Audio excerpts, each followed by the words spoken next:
Thank you.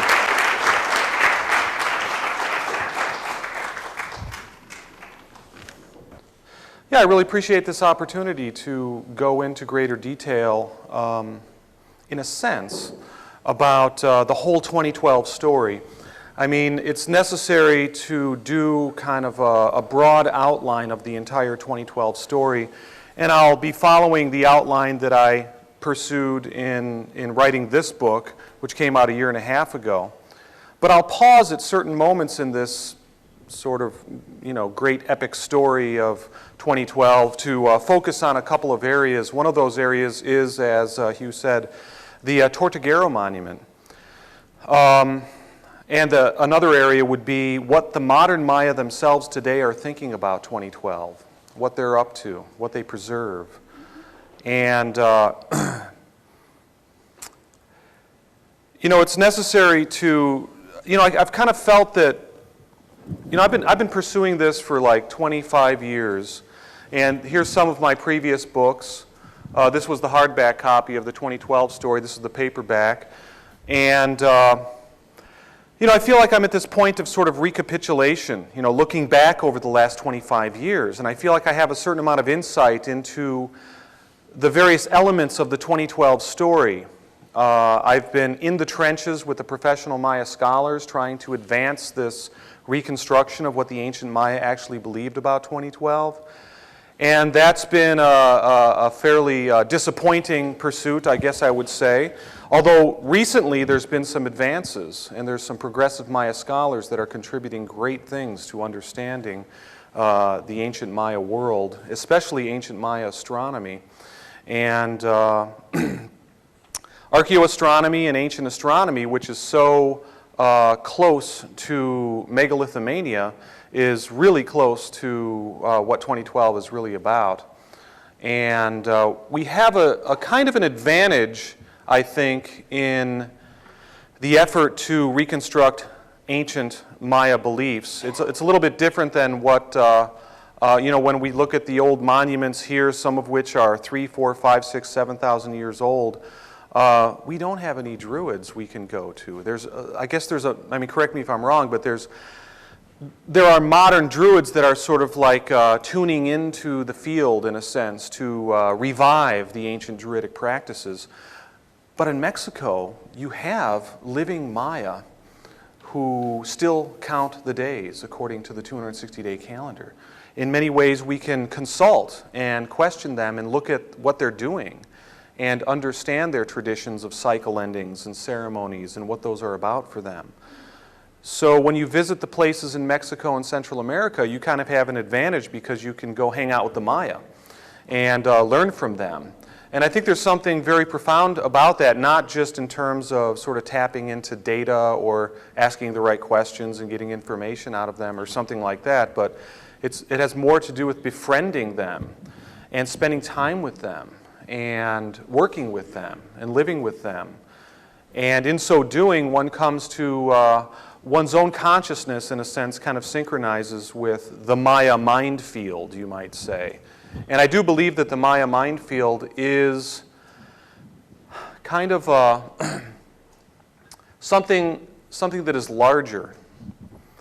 It might be called like a multidimensional mind space. It's a kind of approach to reality that is integrative and embraces and allows for inclusion into model making and experience all the different domains of reality. This is something we've lost in the modern world. Science and the paradigms that are peddled to us as we go through indoctrination in our schooling systems. These are very small-minded little boxes, that I guess maybe served the Industrial Revolution or something like that, but I certainly don't want to propagate these or feed these kinds of paradigms because they don't really allow us to be fully activated human beings. They don't help us be more fulfilled as human beings. There's a great saying that I like. It's, we are multidimensional beings who have settled for a lot less. And I think that in my experience anyway, when I started hanging out and going down to Mexico and Central America, I wasn't I wasn't on some trajectory to reconstruct the long count calendar, 2012, all this stuff. I just wanted to hang out with the Maya and live with them, and my first trips were involved in just doing service work. You know, like in 1990, I helped rebuild a school in San Pedro.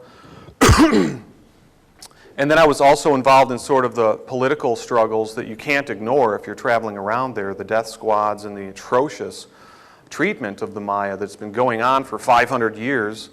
And so I was kind of politically activated and motivated, and I was delivering relief supplies and in 1994 and so on.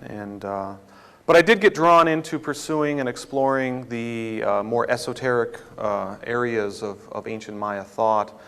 And I'm kind of inquisitive by nature. And I was drawn into these sort of gray areas. You know, I would read the academic literature, and 2012 presented it to myself very early as a great enigma. And so I wanted to really understand more deeply what this enigma was about. And that really became the sort of the driving force of my investigation, and it did lead to what I believe to be real findings, you know, real discoveries, insights into what the ancient Maya themselves thought about this incredible date. So what is 2012? Well, it can be stated very simply that 2012 is a true artifact of the ancient Maya calendar system. It sounds sort of common sense or obvious, but actually that one statement meets with a lot of adversity, not only by the professional Maya scholars who have denied that for many, many years, until recently, probably because 2012 is looming around the corner and they see a chance to write some books and make some money or something like that. But also in the media. The media is complicit in framing 2012 in such a way that it belittles it. It belittles the Maya people. I mean, there's a huge, huge stereotype in the media around the ancient Maya. You know, and it's reinforced and propagated virtually anywhere you go, from the Mel Gibson Apocalypto movie to the more recent Catastrophe movie by Roland Emmerich. And anywhere you go, you know, it's like this catastrophe idea is reinforced. So to be stating the simple fact that the ancient Maya were brilliant mathematicians and astronomers, they were brilliant people, they were worthy of being recognized as having an advanced civilization in every sense of the word, from art, science, and spiritual teachings, which are very profound as well. You know, we can recognize that 2012 is something to be treated seriously. And along these lines, as things advanced and the 2012 discussions started heating up and more people got involved, and I realized that there was a term that could encapsulate an approach to 2012, which I called 2012ology. And this kind of grew out of my friendship with Jeff Stray, who's a Glastonbury native and here in the room somewhere. I can't see anything because there are like two alien lights, like, you know, I'm on the dissection table here or something. I don't know what's going on out there. But no, I met Jeff Stray 10.5 years ago here in the assembly rooms, and I have a vivid memory of that. And I was so happy and amazed to meet somebody who was investigating 2012 in a serious way. And one of the things that we shared, I think, was attention to critiquing and reviewing all the various books and things that were coming out on 2012. At the time, there really wasn't that much. Jeff has been particularly adept at scanning all of the various manifestations and writing critiques and reviews, and showing how there's a lot of crazy stuff going on out there with the 2012 discussion, you know, from doomsday devices that don't really make sense, they're internally inconsistent, and the books that are written on this just don't really ascribe to any kind of like Mayan ideas or anything, and they're throwing out a lot of crazy ideas and stuff. There are some legitimate things in there that can be investigated, so it's really a question of sorting out the wheat from the chaff, having discernment and clarity. And I think Jeff really evinces that as the first 2012ologist. So I promised a couple of days ago that I would talk a little bit about 2012ology, and I just want to sort of talk about that a little bit, and then I'll give you the rundown on sort of the 2012 epic or the 2012 story and how it's led us up to this point today where we're right on the brink of 2012, but we're also right on the brink of really fully understanding what it was that they were thinking about in their 2012 calendar, how they thought about it in terms of the astronomy, and how they mythologized it in their creation mythology. And in their creation mythology, we get opened up to this vast, amazing, profound symbolism of the perennial philosophy, the universal perennial wisdom teachings that you find at the core of all of the world's great religious traditions. And so this isn't like a closed box. I'm not saying that I have the answer and we can all wrap it up into a little box and go home, because it ultimately opens us up to our encounter with the great mystery of our own lives, the whole majestic drama of being a living being on this planet, life and death and rebirth and all these amazing things. So it's really opening us up to sort of an open-ended relationship with the great mystery. And I think the Maya themselves have these great insights into how that relationship can be nurtured. So 2012ology.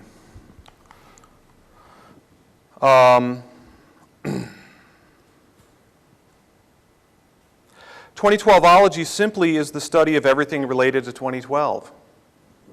One who does this is a 2012ologist. 2012ology places primary importance on the effort to reconstruct what the ancient Maya thought about 2012. I mean, that seems sort of common sense and obvious. A 2012ologist is concerned with this, but is also concerned with reviewing how 2012 is being treated and often distorted in mainly 4 areas. And these areas are what the marketplace, what pop writers are saying about it. This involves various theories, models, and systems, and so on. And this is the pop marketplace, and it's kind of like, come on, let's not fool ourselves. I mean, 2012 is a hot topic, and when something hot appears on the horizon, you're going to get a lot of stuff manifesting around it, and we shouldn't just swallow it hook, line, and sinker. We have to have discernment, and we have to try to figure out where the exploitation is happening and not really think that it's not going to happen. I mean, it's happening all over the place in a lot of different areas. And 2012, of course, in a very particular way, plays into the kind of doomsday stuff that the pop marketplace and Hollywood loves. The second area is what professional Maya scholars are saying about it. Okay? And this is where there's perhaps the most surprising stuff going on. I've been privy to talking with professional Maya scholars about what was emerging in my own research into 2012 for over 20 years now.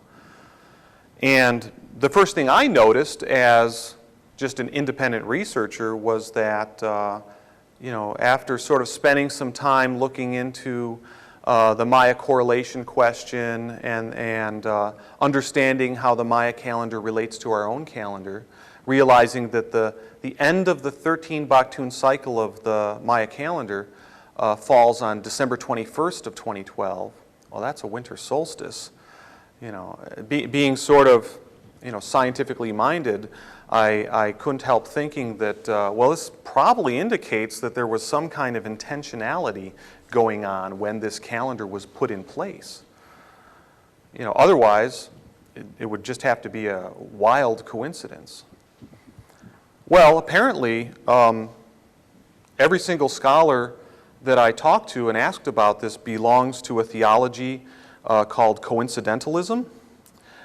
And so for some 18 years, scholars were adamant that, well, that just must be a coincidence. And so we might think that going to the professional Maya scholars might provide us with the clear light of reason and rationalism or something. But with the 2012 question, not really. In fact, these first two areas, the first area being the pop marketplace and all the doomsday stuff, and a lot of which is really questionable, and then this second area of the professional Maya scholars, what I found is that the Maya scholars were happy to comment on 2012, but they would only select the most wild and crazy theory that was out there in the pop marketplace to comment on. So it was easy. You know, it was an easy game to play for them. They would just simply say that there's no evidence that the Maya predicted doomsday in 2012, which is true. There really isn't any evidence that all the long count traditions, everything you can look at in relation to that, doesn't say that there's some kind of cataclysmic doomsday happening in 2012. So that was an easy game to play for the scholars. You know, that's sort of like just being questioned on childbirth and saying, well, you know, there's no evidence that the stork brings the kid. You know, that's so, and that's all they'd say. End of story. You know. So what's interesting about this is that there's kind of a perfectly bonded dysfunctional pair or relationship going on here between the professional Maya scholars and the majority of the pop marketplace. So, you know, you got the crazy stuff, and you've got then the, you know, brilliant PhD scholars who just cast down the buffoons before the public, you know, that kind of thing. So that's been the framework, that's been the script. The third area of treatment of 2012 is the mass media, Hollywood, including things like the History Channel documentaries, stuff like this. This is the media, CNN interviews, you know, allegedly, you know, rational, journalistic, reliable places. But the script that they would follow is this basically perfectly bonded dysfunctional relationship script between the scholars and the goofballs, you know, the doomsday people and stuff like that. So, you know, I've been sort of dealing with this for many, many, many years. And it's a very interesting story, which I won't really belabor here, but I think you can imagine how frustrating it's been to sort of be the person who's been seriously investigating this thing and having to, you know, and then doing interviews with the various media outlets and so on, and having to deal with this impossible script or framework that somebody decided was the way that it had to be presented. The fourth area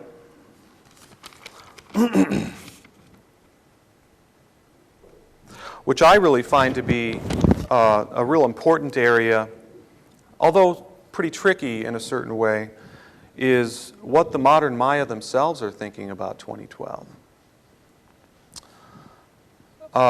This is what I'm going to linger on a little bit here in the slides. What the modern Maya themselves were thinking about 2012, well, that's kind of a tricky question because the long count calendar stopped being followed in the 10th century AD. The last carved monument in stone in the long count calendar was from the early 10th century AD. This is part of the story that I recount in the 2012 story. I can go into this a little bit.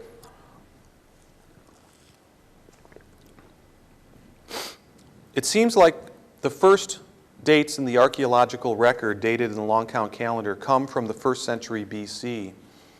And the region in which the long count arose was this sort of transitional culture called the Azapan civilization. Because of this, my early research focused on the early Maya site of Izapa. It's a little bit, you know, you could say early Maya or the Azapan culture. You can even say late Olmec or something like that. It was a transitional culture. And then, as the classic Maya civilization got rolling around 200 AD, you start finding more long count monuments. And then the classic Maya civilization stretched from about 200 AD to 900 AD. And all through that period, you had a proliferation of long count monuments being recorded. What were they doing with it? You know, it's just incredible, especially in the late classic period, at these amazing places like Palenque and Yaxchilan. And we do have references to the creation eras, or the creation dates in the long count calendar. The zero date of the long count calendar is August 11th of 3114 BC. That's when all the value places of the long count calendar were set to 0. So, you know, you might find a date. You might find a date in the long count calendar that's something like 9.16.4.1.1. This would mean that 9 Baktuns, 16 Katuns, 4 Tuns, 1 Huinal, and 1 day have elapsed since that 0 day back in 3114 BC. You could add up all the values for that and arrive at the date May 7th, 755 AD. So we can date these things very precisely. We figured out the correlation. You know, that's all clear. There's still a lot of disinformation out there, especially in the pop marketplace around the correlation and all this kind of stuff. But it's very easy to pierce down to the real level, the real layer of what's going on here.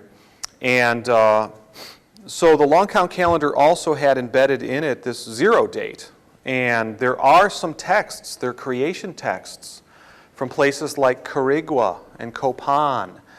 And they're referencing this 0 date in the long count. You find them also at Palenque and Tikal. I mean, there's a Maya scholar named Carl Calloway who's actually compiling all of these so-called creation dates. And what we find is that there was a paradigm involving astronomy and the Orion constellation and the what's called the Hearthstones.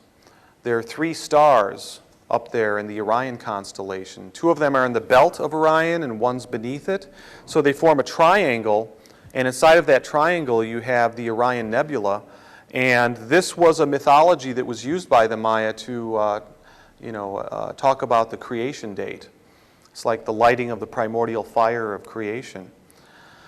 So this 13 Baktun cycle, it's interesting because the creation monuments actually don't call it the 0 date, they call it the end of the previous 13 Baktun cycle. Okay, so we know that a period of 13 Baktuns was very important to the Maya. There's been a lot of sort of argument around this whole thing too. In fact, Jeff Stray wrote a piece on the whole debate over whether it's a 13 Baktun cycle or a 20 Baktun cycle, or if it just goes on forever, cyclic time, this kind of thing. It's a really great study. You should look it up on his website. Diagnosis. Look that one up. And so we know that they thought that 13 Baktun cycle periods were of great interest and importance. So it's kind of reasonable to suspect that the next 13 Baktun cycle ending would be also very important. That falls on December 21st of 2012. This was kind of my basic approach to it 20 years ago when we really didn't have as much information to work with. But now, actually, we not only have all these new texts being deciphered, we actually have a text from a site called Tortuguero. This is Monument 6. Tortuguero was thriving in the 7th century AD, and one thing I want to sort of point out is that this has the 2012 date on it. So it allows us to really understand what the Maya were indeed thinking about 2012. So as we go up through the classic period, you have the long count calendar being used with increasing frequency, and embedded inside of the long count calendar you have all these dates and references to not only historical events like a king crowning event or other things, but there's also references to the ancient supernatural creation mythos, as well as the birth of deities. And they used something in their long count inscriptions called distance numbers. And this was a way that the Maya kings linked themselves up to supernatural time. These distance numbers might be as much as 90 million years, a specific number of days. And so you would have like say for example, oh, I guess I'll use this example. It's a good one. It's actually a very insightful recent breakthrough in the work of a Maya scholar named Michael Grof.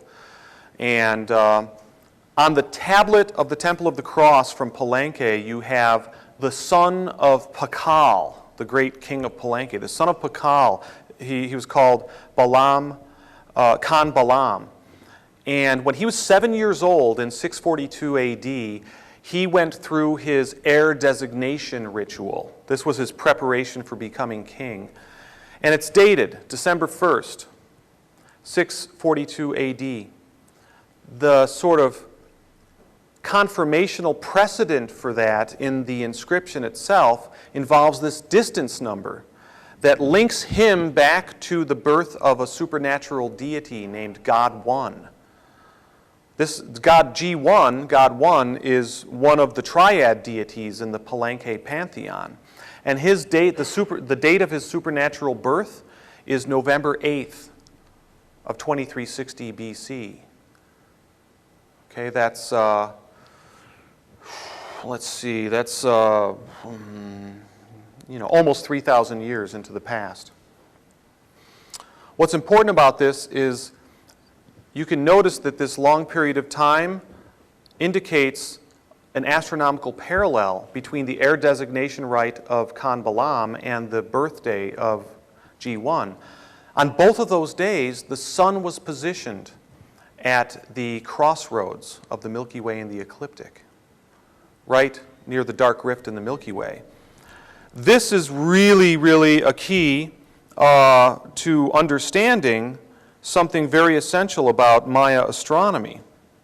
The galactic alignment is a term that you probably hear about a lot, and it really has to do with an alignment within the precession of the equinoxes, this slow wobbling of the Earth on its axis. The Maya, of course, were obsessed with time, and they were interested in tracking the cycles in the heavens. What really provided a key for me in understanding 2012 was this idea of a galactic alignment. Back in the early days of my research, this concept or idea came to my attention through the work of Terence McKenna, who mentioned it in his 1975 book, The Invisible Landscape. So it was an idea that was floating around. Nobody had really showed how this idea is embedded in Maya traditions, and that became my work in the 1990s. Here we have a picture of the sky. The Milky Way is arching overhead. The horizontal line running through this is the ecliptic, the path followed by the sun, moon, and planets. So precession has this effect where it changes the position of the sun on the solstice over many hundreds and hundreds of years. So for hundreds of years, the position of the solstice sun has been slowly moving towards the Milky Way, such that in 2012, it's going to be right there. This is the galactic alignment. It's real astronomy. Oh, there it is. Thanks. Thank you. This is real astronomy, okay? Here's one of the things that the media does in the way that the media is complicit, and professional Maya scholars or scientists or astronomers are just trying to mitigate this whole reconstruction. And I'll get into why I think this is happening in a minute. But it's real astronomy. It's based on the precession of the equinoxes. The sun does shift very slowly along the ecliptic until in the years around 2012, it's going to be lined up right on the galactic equator, which is the abstract midline of the Milky Way galaxy. So there's this, yes? The galactic center, I thought, was about 26.5 Sagittarius. Yes? Well, how does it come to line up by next year at your capital? Well, 26 degrees Sagittarius is in the tropical zodiac. So sidereally, the position... Right at the beginning of Sagittarius, sidereal. Right, right. And so if you go to any astronomy program and you look at where the December solstice sun is positioned, it's going to be positioned right on the galactic equator. What I think you're pointing at is that the fact is that the exact midpoint, the abstract midpoint of the galactic center is about 6 degrees off to the south here a little bit. So this is why some astronomers say, oh, there's no alignment in 2012. But the thing is, what we're actually looking at here is the galactic equator, the midline, and the ecliptic, the horizontal line, and how, in fact, the sun will be lined up right at this crossroads in 2012. Okay, so now, although the midpoint of the galactic center, the abstract midpoint that astronomers like to use, is slightly off-center here, we have this entire visual field that's referred to as the nuclear bulge. And the Maya mythologized this as the womb of the Great Mother. They mythologized it in a variety of ways. And this is how we can understand how the Maya were actually thinking about these things in the sky. On one level, they were very capable of performing accurate astronomical calculations. And what I've presented in my work is that it's actually based on the work of European astronomer Jean Mius, who published his calculation of the galactic alignment in his 1997 book, Mathematical Astronomy Morsels. And, but the thing is that the sun itself is half a degree wide. So it's going to take the sun 36 years to process through the galactic equator, because 36 years is half a degree of precessional motion. All of this is happening in this region, okay? So we can say that this is all happening within the galactic center, visually. The problem that happens is that, astronomers want to use that exact midpoint, and so they can, deny it on that grounds. It's kind of like saying that, if you have... It's kind of like saying that this whole square right here is a swimming pool, okay? And then this is the middle of the swimming pool. Bobby's over here swimming, okay? The scholars would say, Bobby's not in the swimming pool because he's not in the center. Okay, so it's kind of like that. It's a silly argument. It's like the way that they're sort of like applying these definitions that are outside of the scope of what naked eye astronomy was looking at. So the whole thing with the 26 degrees Sagittarius, that's kind of like the confusion that arises over the tropical zodiac versus the Vedic. That's not true at all. So you're saying that, okay, well tell me then. There is obviously a discrepancy between the constellation astrology, sidereal astrology, and but it's only a matter of the coordinates of your definitions. It's not to do with what's actually happening. So if you're looking at the sky and you're looking at sidereal astrology, you're going to be looking at the beginning. This is a picture of sidereal astronomy. Look at non-sidereal astrology at the end of Sagittarius. I was going to be questions at the end. Oh, that's okay. It's okay. This is a picture of sidereal astrology.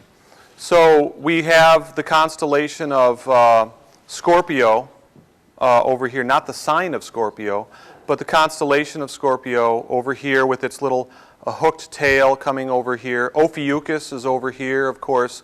It's very interesting. The foot of Ophiuchus is coming down this way. And Sagittarius is over here with its arrow, pointing over this way. We know, astrologers have talked about this, where these three constellations, it's interesting that the arrow of Sagittarius is pointing towards the galactic center, and the tail, the stinger of Scorpio is pointing up towards the galactic center, and the foot of Ophiuchus is also pointing this way. So it's just a very simple picture of the sidereal sky. I'm not dealing with, tropical sign astronomy or anything like, astrology or anything like that. Yes? I did a talk on this very subject earlier, and Lynn made the same point, but I'm not sure she's making it clearly. Is what you're saying, Lynn, that actually when the sun rises at the winter solstice, it's going into Capricorn? That's what you're saying, isn't it? And the galactic centre is at 27 Sagittarius, so that's 3 degrees Okay, that's fair. Well, that is because there's an angle going on here between the exact galactic, because we're, okay, this gets into a very technical sort of astronomical discussion, but the declination lines, okay, so you've got the galactic center, as you might find it in the ephemerides, the ACS ephemerides or whatever, is saying that the galactic center is at 27 degrees Sagittarius, or 26 degrees Sagittarius. That's because there's this slight difference between the exact position of the midpoint of the galactic center. In a certain sense, when I say the galactic center, I'm talking about the visual nuclear bulge of the galactic center. The point of interesting reference that I'm referring to is the galactic equator, which comes down through the middle of the Milky Way. Okay, so in fact, the sun is aligned, the half-degree wide body of the sun is going to be aligned on the galactic equator in 2012. The real discussion that we could have is that, you can't nail down these kinds of precessional alignments to a year, really. It's such a slow process. Plus, the sun has a half-degree wide, the body of the sun is half-degree wide. So you sort of have to talk about a zone, an alignment zone, okay? And this kind of came up in my work sort of early on, and in my book, Galactic Alignment, I wanted to bring a level of clarity to this, so I added some definitions I drew from the work of Jean Meus. The underlying emphasis is that this is real astronomy. The alignment of the body of the sun with the galactic equator is indeed occurring in 2012, but it's not only occurring in 2012. See, there's a supposition here, and this gets into some of the difficult stuff. I'm not saying that the changes or the thing that's supposed to happen is supposed to happen precisely on December 21st of 2012. I believe that's something that we project into this whole 2012 discussion. On this certain level, what we're trying to do is identify the features that are involved in this alignment. So we have the December solstice sun, who I believe was mythologized as the first solar father deity, the father of the hero twins, the winter solstice sun deity, or at Palenque, the G1 deity, who was born on a day in 2360 BC when this alignment was taking place. Okay? It wasn't happening on the solstice. See, that's the thing. In 2012, these things are converging around the solstice date. So the features involved in this are the dark rift in the Milky Way, which is this feature caused by interstellar dust right here, that the Maya mythologized as the Xibalba Bay, the road to the underworld. And of course, the great crossroads in the sky, the cross of the Milky Way and the ecliptic. So it just so happens that these features, the dark rift, the crossroads, and the December solstice sun, are front and center in the Maya creation mythology. So we can have a very clear definition of what the galactic alignment is. It's the alignment of the December solstice sun with the dark rift crossroads in the Milky Way. One of the misconceptions around this involves this idea, which involves the actual orbital period of our solar system around the galaxy. Of course, everything in the galaxy is rotating around on the spiral arms, and it takes about 240 million years for our solar system to make one complete orbit around the galactic center. And it's a little known fact that all of the spiral arms, they're kind of like elongated tornadoes, and so they're kind of spinning, and so our solar system is on one of these, and it's kind of moving up and down and up and down and up and down. That gives you these lines here. There's an up and down motion. So there is this abstract sort of galactic midplane, and physically our solar system is kind of moving up and down and above and below this galactic midplane over this entire 240 million year orbital period. But right now, our solar system is about, 50,000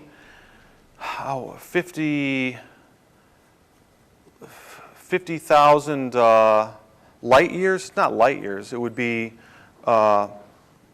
50 million years, I think. Since each one of these processes takes on the order of 50 million years, in its full orbit, we're way above the galactic midplane.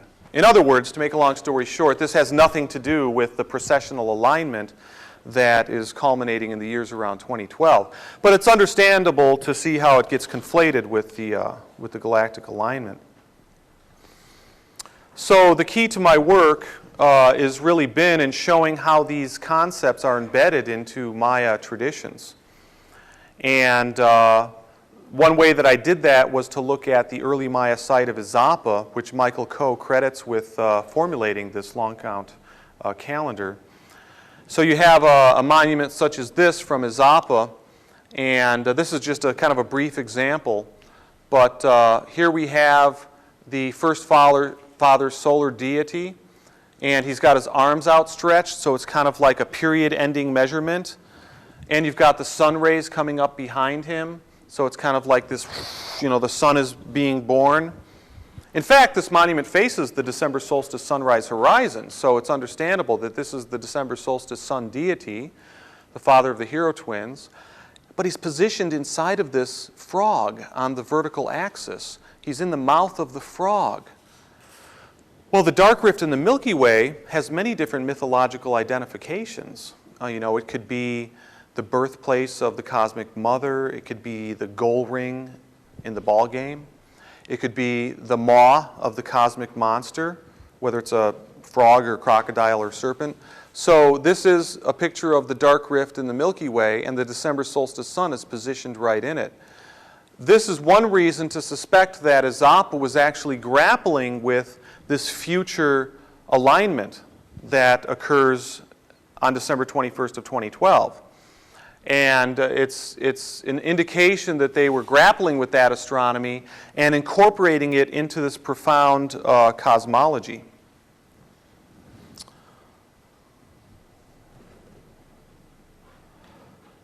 So I want to sort of come back to the whole trajectory of the process by which these things took place. By the early 19th century, the Maya world was in complete eclipse. The long count calendar had been forgotten. The Maya people were still around, of course. But all of the old temple sites were in shambles, in the jungles, eroding. And it was a sorry state of affairs. At that time, a general interest in the Maya world started to grow. Intrepid, independent, sort of maverick explorers started traveling into the jungles of Mexico and Central America, and they started to find things. And two explorers, Stevens and Catherwood, went to Copan in 1840, and they wanted to document the temple there, the temples there. And they embarked on a long journey, and they went to Copan, and then is that although it's true that the Maya of today have lost contact with the details of the long count calendar, and they can't really say much about it, they have preserved in their millennia-old traditions this value of ceremonial sacrifice in order to facilitate transformation and renewal.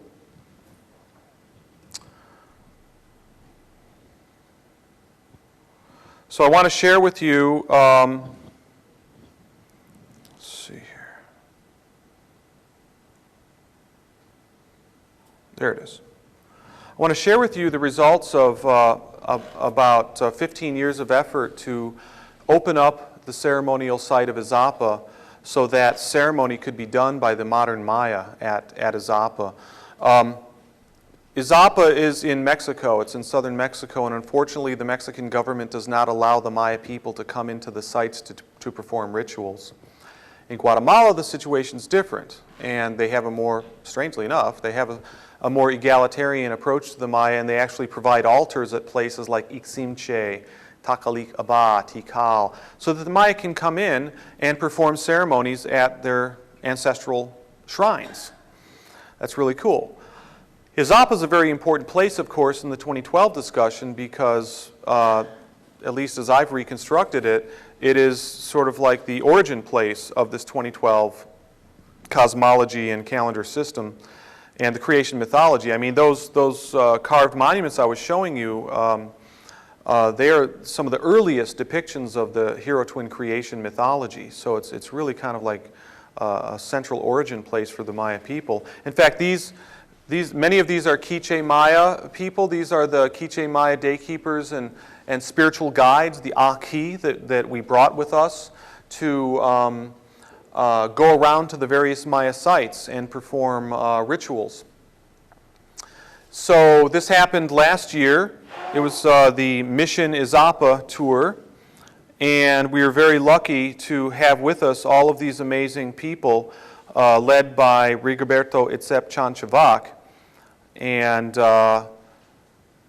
so what we were able to do was to start at Iximche, begin there, do fire ceremony there, proceed to Takalik Aba, do fire ceremony there. We were really wanting to give a small number of participants the opportunity to share and experience this event with the Maya people. Because, there's one thing to... it'd be great. There's so many conferences going on, but it would be great to bring Maya people up to Europe or North America, and that does happen. But there's something very different that can happen if we go to these amazing shrine places and experience these sacred spaces that open up when ceremonies are being done. The sacred ceremony is kind of like the creation of a sacred space. Time opens up, space opens up. Sacred space is like restoring relationship to the whole, and it's creating community. And the fire is a great elemental to work with because it really does involve transformation. And the ceremonies, the sacrifice ceremonies, can go over many hours, and it does involve throwing offerings into the fire for transformation. So that principle, that idea of sacrifice as an important ingredient in facilitating a successful transformation and renewal is really there. So, I guess I don't want to really go into a lot of detail on a lot of this stuff, but I'm just saying that breakthroughs are happening in the Maya world. This has been kind of a long, strange trip for me to be involved in this and to be working on several different fronts, in the trenches with the scholars, critiquing the pop marketplace, doing my best to promote the work out there in the world, and to be trying to work with the modern Maya to give them opportunities to, share their worldview with interested people from other countries. And in fact, we were able to get into Izapa and perform the fire ceremony there. So for them, I think that was really, really an important thing because Izapa had been sort of a closed shrine for hundreds and hundreds of years. The act of going there and doing ritual and ceremony was kind of like reinitiating the shrine, ceremonially opening it back up again. Here we are at Izapa. And it was really an incredible experience. So what's going on now is a very difficult process by which the new information from Tortuguero, I should go into this a little bit. Tortuguero, as I mentioned, is an inscription from the 7th century site where you have a king named Lord Jaguar who is referencing the 2012 date. The inscription is basically saying that there is going to be a ceremony with a deity or group of deities named Bolon Yokte. Maya scholars Barb McLeod and Sven Gronemeyer have recently translated the inscription And I have a lot to say about this. I gave a paper on this at the Society for American Archaeology about a year ago. But generally speaking, the ceremony involves adorning or dressing the deity named Bolon Yokte. Now, one has to understand that deities get addressed and adorned when they're being prepared for sacrifice. Okay, so the idea is that there will be a deity sacrifice as the prelude to transformation and renewal in 2012. So all of these things are present again on the inscription from Tortuguero. And it's not that surprising. You know, these things, deity sacrifice and transformation and renewal, opening it up to a new world age, it's not that surprising at all, but it is consistent with what I believe to be the Maya perspective on these kinds of things. The other thing is that the astronomy is also present on the Tortuguero monument. There are a total of 13 dates on the monument, including, of course, the 2012 date. And of the 13 dates, fully 6 of them involve alignments to the crossroads of the Milky Way and the ecliptic. 4 of them are solar alignments to the crossroads of the Milky Way and the ecliptic. 2 of those are Lord Jaguar's birthday and the 2012 date, of course. There's kind of a parallel going on between those 2 things in the structure of the monument. And then there's 2 others that involve the sun and the crossroads. Another date involves a full lunar eclipse positioned right at the crossroads of the Milky Way and the ecliptic at the dark rift. That's pretty amazing. Michael Grove figured that one out too. And then there's another one where Jupiter is lined up with the crossroads of the Milky Way and the ecliptic. So 6 out of the 13 dates involve this complex, this astronomical alignment complex in a variety of ways, but mainly involving the sun. So all of these things are a reflection of the astronomical alignment, what I guess I'd call my 2012 alignment theory that I put on the table some 16 years ago. So, you know, there's many different things that could be talked about in this. This is sort of a brief little period of time here to talk about this, but I wanted to sort of give you the lowdown and the rundown of the late-breaking discoveries, as well as kind of a picture of the trajectory of the 2012 story, and not get too distracted by a lot of the noise in the marketplace around this, although that's there. And I think that it's important to recognize that that's happening for a reason. You know, the media is complicit in propagating and promulgating these kinds of distorting perspectives on 2012, probably because 2012 does have a great deal of promise for transforming our world, and there are entities and energies and institutions that really don't want us to engage any kind of spiritual awakening or transformational process that could be empowering. So they have to, you know, put the pedal to the metal and up the ante with the noise machine. And I think we need to have our discernment helmets on to not get caught up in any of those games. So I think that wraps it up, but I think we can have a few questions. I think your work is very, very interesting, and I don't pretend to be an expert at it. However, you know, I see some big problems here, and I just wanted to address a few of them and see where you might go with it. First of all, when you're talking about sacrifice, even if you're talking about a symbolic sacrifice, we're really talking about going back in time, and the ultimate result of that sort of thing is blood sacrifice. And the idea of the Maya going into these sacred places and suddenly performing even symbolic sacrifices, the whole idea of sacrifice is, again, goes back to blood sacrifice. And the Illuminati, that's their plan, their global Can plan. I respond to that before you go into the Illuminati stuff? Well, actually, no, because I want to finish and Okay. then you can respond, okay?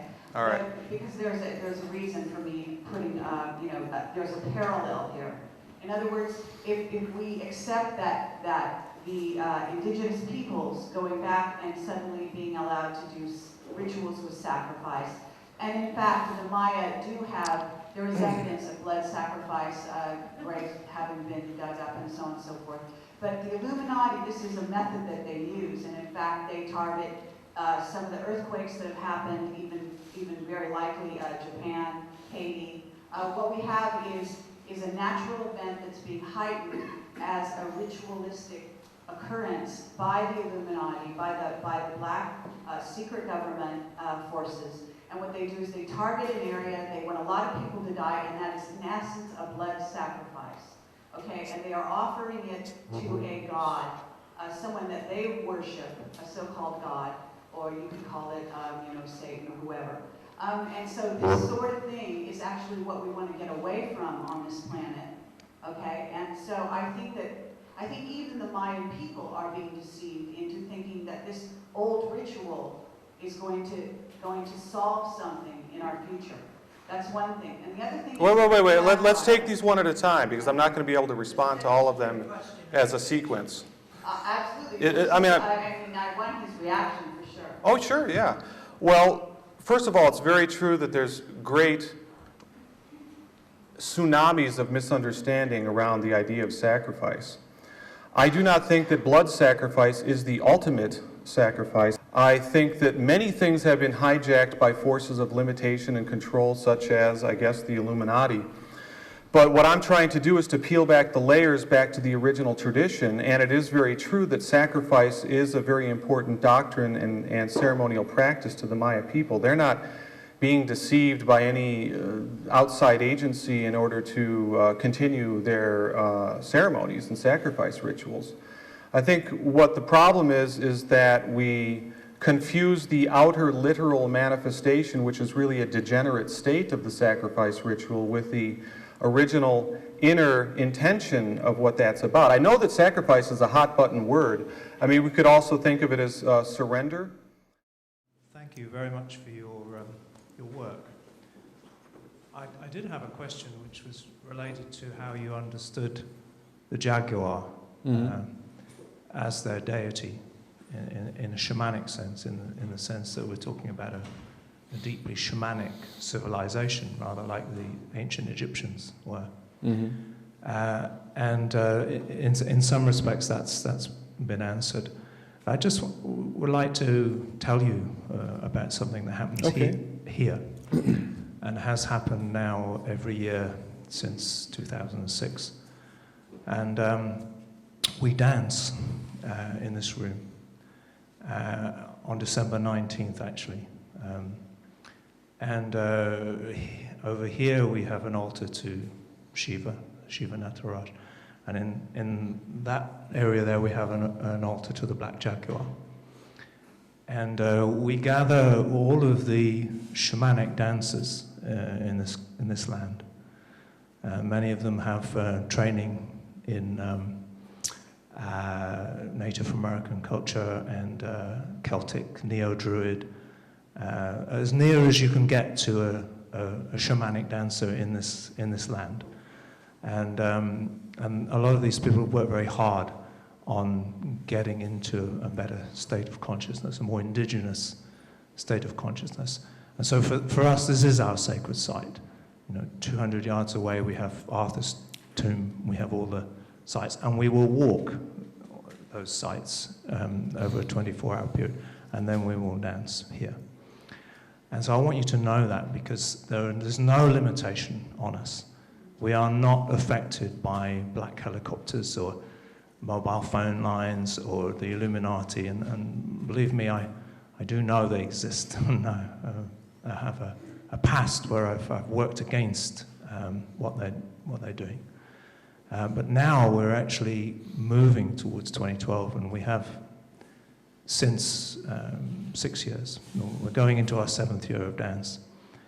And we're striving towards the kind of consciousness that you're talking about, and the kind of consciousness that the Mayans had. They actually had a black jaguar dance with black jaguar skins and so forth. So we see 2012 as a portal, as an opportunity, as a transition moment in consciousness, and that our responsibility is to enter that portal with as high a consciousness as we can create. We also work with the festivals, and we've been working again for several years to do that, and to take the best of who we are into that portal, which is a heart thing. It's not an intellectual thing. It involves a lot of sound and a lot of meditation, and then eventually the dance. And indeed, one of my own personal teachers spent a lot of time in Guatemala, Martin Prechtel, I'm sure you've come across him.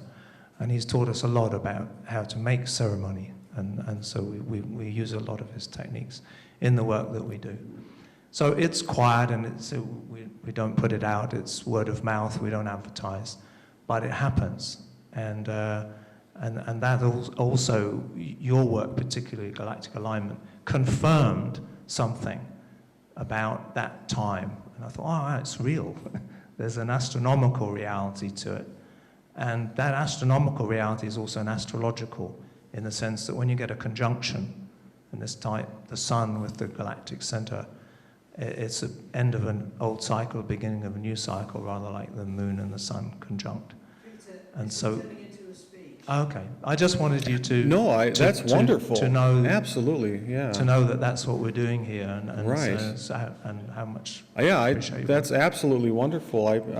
It's incredible that these things are happening, and I should spend more time talking to people about what they're doing, the different practices. I did know, I met Martin Prechtel back in '93, and he was a trigger for me in some of my own realizations about things. And also, these spaces that we can create, from the heart, is absolutely essential. I've been engaged in a sweat lodge in Colorado for a while now, and I find these to be recentering, opening up the heart, building community, and it's incredible to have these kinds of practices in place. So it's, yeah. And your first question involved the jaguar motif or symbol, and I think that is a symbol of the night journey. At least for the Maya, it's like an underworld symbol of the entry into the underworld journey, the transformative journey. It's kind of like that mystic initiation, going into the underworld and coming back reborn. The sweat lodge is a perfect experience of that, with the different things that, going into the sweat lodge and then coming back out. It's like a journey through the underworld. And the jaguar kind of symbolizes that, I believe. It's the jaguar journeys through the night. And the word for jaguar in Mayan is balam, and that's related to the word bolon, which means 9. And that's related to the 9 gods of the underworld, deities of the underworld in the Maya calendar. So all those things are kind of integrated pretty nicely. So I appreciate you sharing that, Peter, and yeah, I think I sense that it's important to recognize that there are amazing things going on, and things are happening that are sort of growing and expanding, and to nurture that, these kinds of things. Okay, it's hands up for questions, and one at a time. First one I saw was over here, so I'll try and be fair. Thank you. In November of last year, NASA announced that they had discovered that there was an emission from the center of our galaxy, from the black hole, that there was a tremendous amount of gamma rays that were emitted from the north and south poles, if you will, of the black hole. And that these gamma rays are moving out in large bubbles, ever-expanding bubbles, if you will, at the speed of light. And that this was emitted 13,000 years ago, which would suggest that this emission of gamma rays may reach the Earth in another 13,000 years, which, as you've indicated in a Galactic Alignment in your books, there seems to be some surprising correlation between precession and a possible emission from the center of the galaxy. So with that in mind, assuming that you heard about NASA's statement last November, do you have any comments or any thoughts about might this be the cause of the effect that we see in human cultures, that there's a recognition of a 26,000-year cycle, and that this may be, this effect, if it is truly periodic with a 26,000-year periodicity, that this may be the cause of the rise and fall, something like that? Yeah, I can't say that I understand everything that's involved in that gamma ray information. That's not something that I'm fully aware of. It is interesting that the galactic center is roughly 26,000 light years from Earth. So if there was something that pulsed out of the galactic center, it would have, and it's reaching us now, it would have had to have left the galactic center 26,000 years ago. Nevertheless, it does seem like there's some kind of entrainment thing going on between, you know, the fact that the galactic center is 26,000 light years away and the precessional cycle is 26,000 years. That's pretty strange. That's something that I think actually Joseph Campbell, at least in my experience, he mentioned that in his book, Flight of the Wild Gander, that was published in 1963. I thought I had stumbled on it myself back in the early 90s, but it is an interesting thing to contemplate. It probably means that there's stranger things going on than we can imagine. I guess, you know, there's a lot of strangeness around arguing that the galactic alignment somehow or something from the galactic center is, you know, physically measurable and causing, you know, effects or something like that. I think it's an interesting question. It's worth exploring. I can't resolve it. This is an interesting development. I'd have to look more deeply into that. You know, on one level, it's kind of like hard to say, you know, what that could be about. I've got the mic at the moment, and I had wanted to make a very, very similar question to that, which, if I might, because it follows on from it, and then I'll pass on. Sure. Yeah. The galactic center has been shown to emanate many kinds of radiation. I have a book by Fulvio Melia, who is an astronomer, which is called The Black Hole at the Center of Our Galaxy. It's that's called Galactic Center, that sits at 27 Sagittarius. It's that's emitting all this radiation. Fulvio Melia suggests that this is leading to a question, by the way. Fulvio Melia suggests that if we could actually see the galactic center, it would appear the same size as the moon and the sun in the sky. It's rather large, and would form a third lucid body. It's emitting not only gamma rays, but radio waves and all sorts of other radiation. And he also suggests that, well, he says this is a scientific book, and this is scientifically proven, that the space dust that actually causes the dark rift that's intervening between us and the galactic center is of such a density that our eyes are anthropically coincidentally tuned not to see it. Wow. In other words, if we could see higher frequencies of light beyond the ultraviolet or lower into the infrared, then we would actually be looking up into the night sky and seeing the galactic center. Now, the question that I'm leading to is, you do allude to this in one of your books, in Mea Cosmogenesis 2012.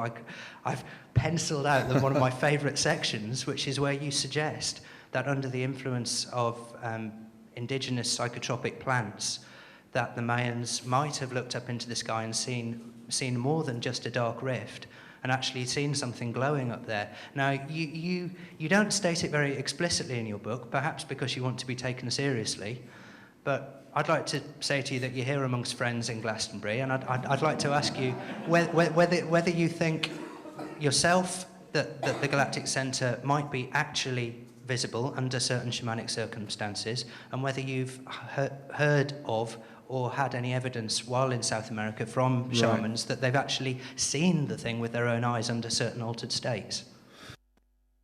Yeah, that's a good question. I think I was hesitant to commit to stating that in any kind of definitive terms, because there aren't any reports that I know of. I mean, maybe there's somebody here, but you would think that the kind of opening of consciousness that happens in altered states of consciousness or psychedelic states, there'd be lots of reports of looking up at the sky and seeing all kinds of things. Maybe there are, I don't know.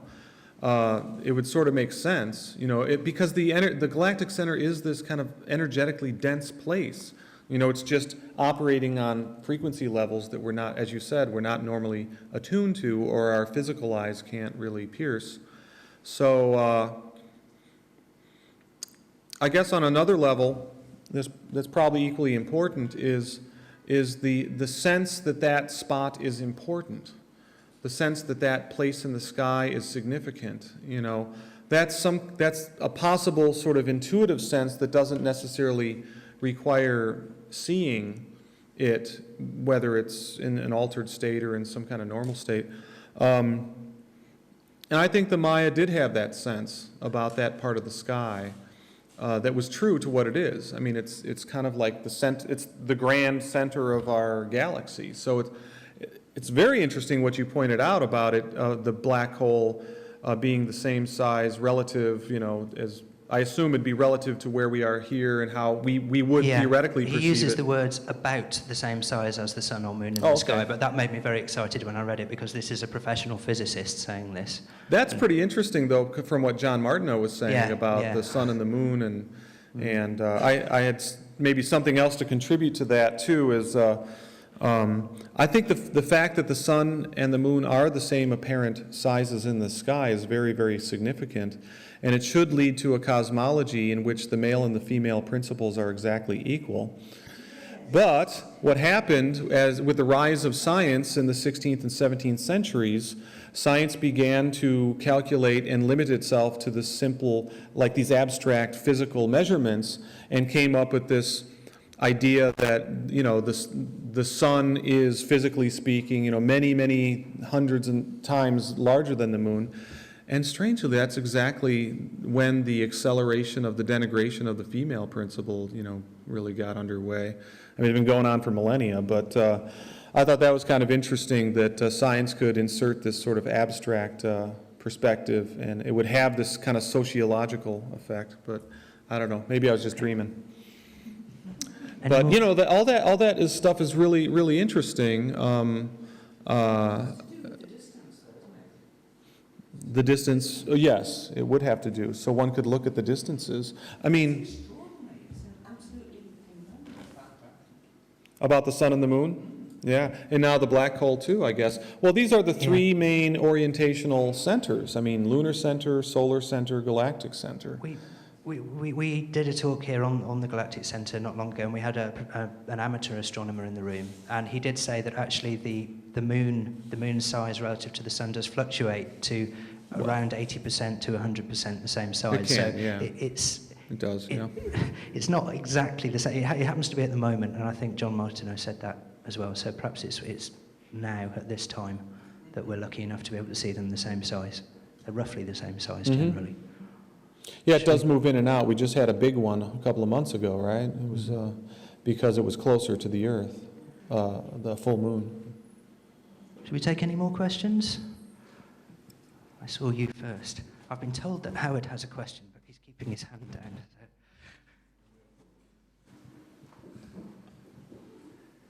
Well, thanks very much, John, for the chat. And first of all, I wanted to say, will you have more time tomorrow to go into the spiritual teachings and the perennial wisdom? Because that's the most interesting aspect of things for myself.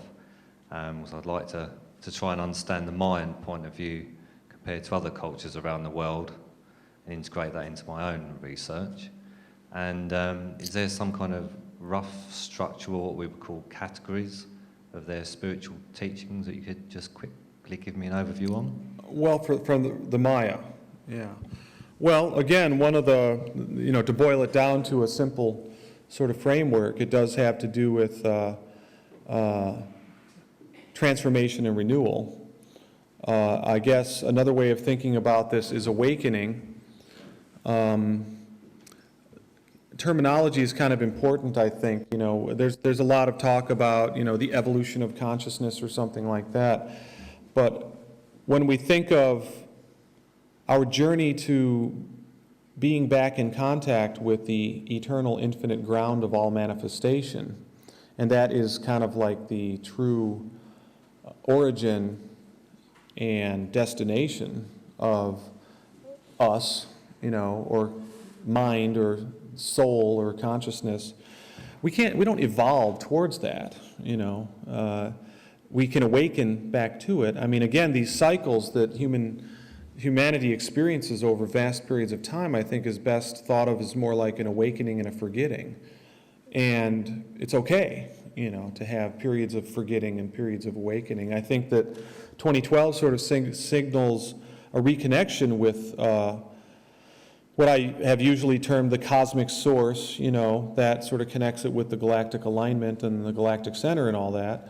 We're at a very, and again, it's important to understand that it's not something that we can just say is going to happen on that one day or something like that. I think there's this process that's been going on. And I don't think we could either say that it's determined as something fated to happen within the architecture of time, but that it requires human participation. That's where, the decision to surrender the illusions, that keep us stuck, and to awaken back to a remembering of our true selves. These are perennial wisdom things that you find. When I look at the Maya creation mythology, I'm kind of applying a sort of Joseph Campbell approach to identifying the archetypal level of what's going on. Seven macaw is just not a funny-looking bird. Sometimes it's so funny how the Maya can be sort of cartoonized, the cartoon version of the Maya. But Seven Macaw is the archetype of self-serving egoism, and we've got all of that going on inside of ourselves. I'm not saying that I don't, but I do think that one can identify these things, and it's also kind of egalitarian to talk about how all of the world's religious traditions at their core have these things going. And again, I guess I always have to clarify these things. When I say religious traditions, I'm not talking about those hierarchies of priesthoods, that are designed to keep people in places, controlled places of stuckness or something like that. I'm talking about like when we peel back the outer exoteric level of a religion, and we peel out all those sort of dogmas and stuff, we can get down to the esoteric core. That's what I'm talking about. I know there's a lot of angst around religions and hierarchies of dominance and priesthoods and stuff like that, but that's not what I'm talking about. I'm talking about the sort of the pure essence that lies in the spiritual principles at the roots. So that is the perennial philosophy, the primordial tradition. When Aldous Huxley really explored this beautifully in a book that he wrote called The Perennial Philosophy back in the 1940s. In a nutshell, he wrote an introduction to a translation of the Song of God, Bhagavad Gita. I think that was in 1946. And in that introduction, he just provides the 4 core points of the perennial philosophy. It's beautiful. It's that simple. That's kind of all one needs to know before one embarks on their own deepening journey into gnosis, spiritual journey. We don't have to keep studying philosophy or keep doing that kind of stuff. We can go more deeply into those principles. And it has to do with the 2 centers of consciousness that exist inside of a human being, the ego consciousness and the divine self. And then it has to do with humanity moves through cycles of forgetting and remembering. And it also has to do with how we cannot really explain or describe what this true, ultimate, eternal, divine ground of being is. We can't discourse about it in words or philosophy, but we can have an experience of it. We can have an ecstatic initiatory immersion or direct gnosis experience of it, because it lies at the core of our own beings. And the 4th thing is that this initiatory awakening or realization that this is the way that things should be oriented, that ego should not be, deputized as the sovereign ruler of the world, but that the divine self should be the center, and that, you know, putting these things back into right relationship and reawakening to this is sort of the fulfillment of what it is to be human, you know. And I think that a culture or society that arises from this resembles the ancient partnership societies that were very prevalent for much of human history. I think you see them sort of in place during the megalithic period. You know, they have to do with the ancient Magdalenian cultures that existed in Europe, you know, 17,000 years ago. Maria Gimbutas explored that, and this partnership mode is in contradistinction to another mode of culture called the dominator mode, which is what we have ruling and ruining the planet right now. So on this sort of larger cultural, social level, again, the principle of surrender or sacrifice comes into play in terms of getting rid of the illusions, you know, throwing them into the fire. The illusions that sustain this ultimately unsustainable way of doing business on the planet. You know, the dominator mode has to go. We can't keep doing this. And that also consequently involves reorienting our own inner psyches in some way. So yeah, these are sort of the principles. And, you know, in terms of the things, the practices or whatever, you know, I guess, you know, the kind of things that Peter was talking about, you know, building community, you know, dancing the dream awake, you know, this kind of stuff, and meditating. I've always thought that meditating was good, but active, interactive community building stuff is great too. I mean, the sweat lodge, I think, is great because it builds community. Shamanic practices, healing practices, these kinds of things.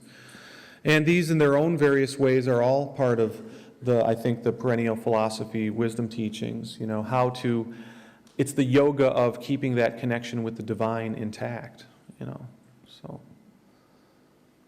Great, thank you. I'll take another question in a minute. I can't resist because I've got the microphone though, John. Just wanting to clarify something. During this talk, you've mentioned Seven Macaw a number of times. Yeah. In Maya Cosmogenesis 2012, you say that the Seven Macaw represents the pole star, and the shamanic veneration of the pole star as a still point in the sky around which everything else revolved. Yeah. And therefore, possibly that was a false god that could then be supplanted by the awareness and understanding that there was another greater still point, which is the galactic center, or the... are you still saying that? Because well, yeah, I've not heard you say it yet. I think that's the process that happened in the historical development of the Maya civilization. Because there are developments as a culture, you know, begins and grows, and, you know, I think the Maya had this orientation to the polar region that they held dear for millennia.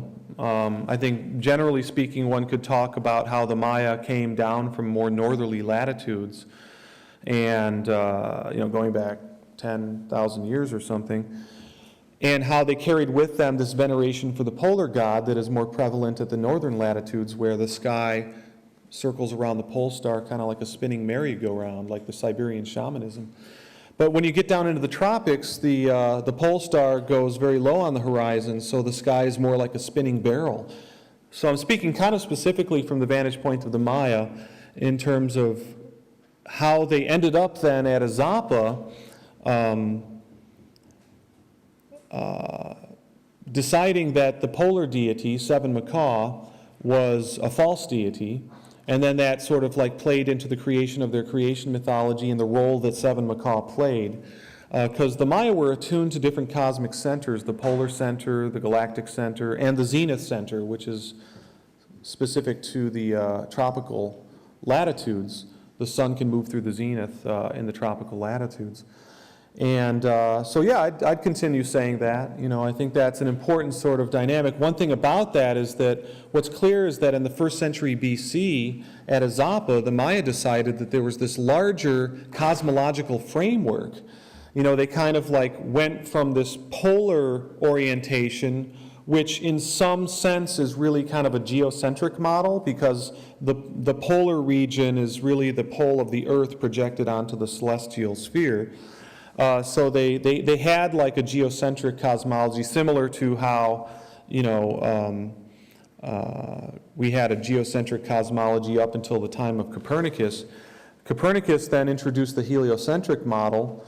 The Maya sort of like skipped that stage, and they went to a galactic-centered model in which the sun had to be renewed in its periodic connection with the galactic center. So the sun was sort of subservient to this larger, higher principle, which would be mythologized as the womb of the Great Mother, the cosmic mother. So in some sense, I think this is sort of underlies, like the stuff that I say is kind of heresy in a sense for a number of reasons, not just because the scholars think that the Maya couldn't calculate precession. I mean, not all scholars believe that. I mean, there's a lot of work being done around that, but more from a kind of an ingrained sociological, perspective that, the Maya could not have had this more advanced, more holistic cosmological perspective in which the galactic center was the centerpiece. So, yeah. Great. Thank you. It's just nice to hear you say that. Any more questions? I saw Sean first. Sorry, I'm trying to be fair and do who I see first. Hi there. I was wondering, you mentioned Terence McKenna earlier and his time wave zero. And he talks about increasing novelty towards 2012. So I was wondering if the daykeepers or you have experienced, are they in tune with that process? Are they able to kind of notice that in the calendar in the up-and-coming kind of Tzolk'in cycles towards 2012? Well, that's a huge topic, Sean. That would be, Terence's models was one thing that I did go into in my book. To answer your question, I don't believe that the Maya have that kind of concept. The idea of novelty is ultimately gets, in Terence's theory, gets to that place where ultimate novelty is achieved, where kind of like all things are happening at once or something like that. I think, again, from more of the vantage point of I don't know, I guess I would say that the sacred space that is created in a ceremonial practice is opening up that kind of timeless domain. It basically, that novelty thing where it maximizes in 2012 is sort of like painting a picture of time and space opening up to the eternal now. That's the way I sort of think about it. I really don't accept that the wave, the graph wave, because that kind of implies that something's built into the architecture of time. I just have problems with that. But I think the ceremonial space of creating sacred space is kind of like that opening up into sort of what Terence would call an ultimate novelty state, the arrival of the transcendental object, But, so, yeah.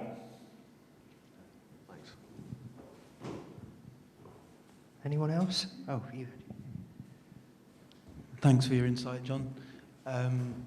I've been going to Mexico on and off since '95, spent about 4 years there, and one of the things that I was introduced to in '93, my introduction through Jose Arguelles' system, was the key of the elements of the classic 4 elements, and the 5 being the 5th being the center, of course, which is extended in Native American ceremony, a global ceremony, in fact, to the above and below realms, and this, of course, these different directions are aligned with classically with different colors, different mental states or emotional, spiritual states, and so on. One of the alignments is with greater cycles of time, and what's often mentioned is, which is what of course, the Hopi have been talking about, and the Hopi, of course, are profoundly related to the Maya, is this thing of the four greater cycles leading to a 5th greater cycle, which is connected to the etheric element. and that the calibration of the 2012 date is a shift from the fourth world into the fifth world, as some Maya and certainly the Hopi referred to. The the part of the dancing and the ceremony is to reinforce that part of the and, like you say, to open through the altar and the fire and so on, is to open up a space where connection can be made to that. I'm just interested on your, because I haven't heard in your conversation so far mention of that shift from the fourth to the fifth cycles. What's your take on that? Okay. Well, again, this was, this doesn't cover everything tonight. You know, this was sort of the 1 hour sort of brief summary that leads to a larger treatment tomorrow. But I don't, you know, there is this sort of like idea within the 5 directions, and we have these up here, the 4 candles at the 4 directional things in the center. So that's the quincunx symbol, where you have 4 directions or 4 ages around the corners, and then the 5th is in the center and unites the previous 4. So it's not exactly sort of a 4 or 5 step process, you know, in which each age is sort of just opening up a new chapter or shifting frequencies or shifting energies or something like that. The way that I like to think of it is that each age has, of course, or each phase or each chapter has a period of increase and decrease, but that's like the breath cycle, breathing out, breathing in. It's like moving away from source and then returning to source. It's like forgetting connection with source, remembering connection to source. So at the ends of any one of these ages or phases, it's a return to center. I don't think of it as like amping up the frequency to the next level. That's just not the way I think about it. I'm not sure if the indigenous people think about it that way either. I think that might have been sort of a model or an idea that, as often happens, got projected onto the Maya as a kind of a handy way to make a metaphor that modern people could sort of grasp or understand or like or something like that. You have that sort of going on a lot. So the metaphors can be kind of important. You know, this idea of transformation and renewal sort of requires that we return to the source, you know, to get, you know, back into that energy, back into that nurturing connection. But yeah, it's true that the Hopi and the Maya share this world age doctrine. And there are different metaphors. There's different ways that it can be thought about. You know, the classic one from the Hopi is of you know, coming out of the earth and you know, walking and opening up into a new space or a new world or something like that.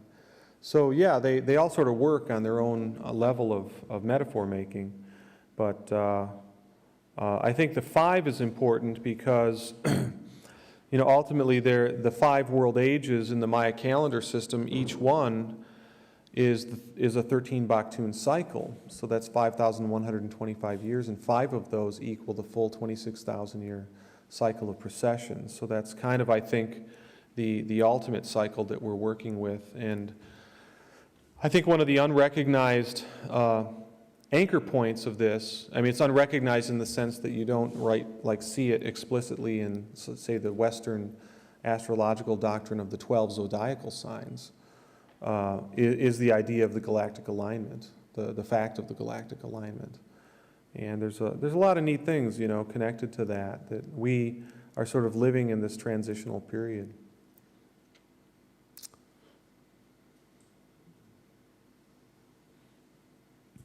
Okay, I think there's much more to go into in this. Yeah. So there's more to explore, but we did explore a lot tonight. Yeah, we did. Yeah, lots. But John's doing a much more in-depth workshop tomorrow, which we've already mentioned. So if anyone would like to come to that, it's at 1:30 to 5:30 in the Miracles rooms in the courtyard just around the corner. You can have a chat with us outside if you want to join us for that. So please let us know. So thank you very much, John. Yeah, thank you.